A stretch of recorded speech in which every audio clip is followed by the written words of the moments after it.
qo'ysak endi o'sha kunlarni, sog'inaman sizni sinfdosh. İlk muhabbat senga lolalar, tutsak bular edi bolalar. Sevgimizga guvoh xonalar, sog'inaman sizni sinfdosh.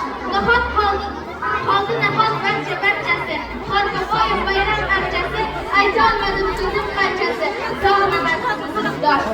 11 yillik partiyadoshlarim, yaxshimisiz, sog'-omonmisiz, ey o'zimning sinfdoshlarim.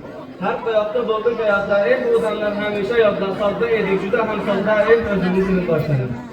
Maktab sendan ketar ekanman, yoshliging ham ketmoqda uzoq, yaxshi qolgin ey o'qituvchilar. Jondan aziz ustozlarimga, yuragimni ham quloqda maroq bo'lib, orzularimni yaramoqda. O'sha behasham Navoiy-ku bizga ustozdir, biroq kimdir o'qitgan-ku Navoiyni ham. Shunday buyuk zotga harf o'rgatgan kim? Oddiy muallim-da, oddiy muallim.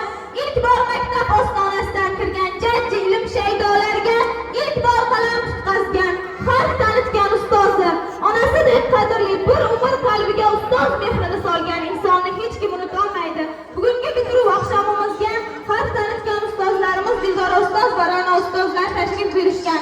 So'z navbatini ularga beramiz.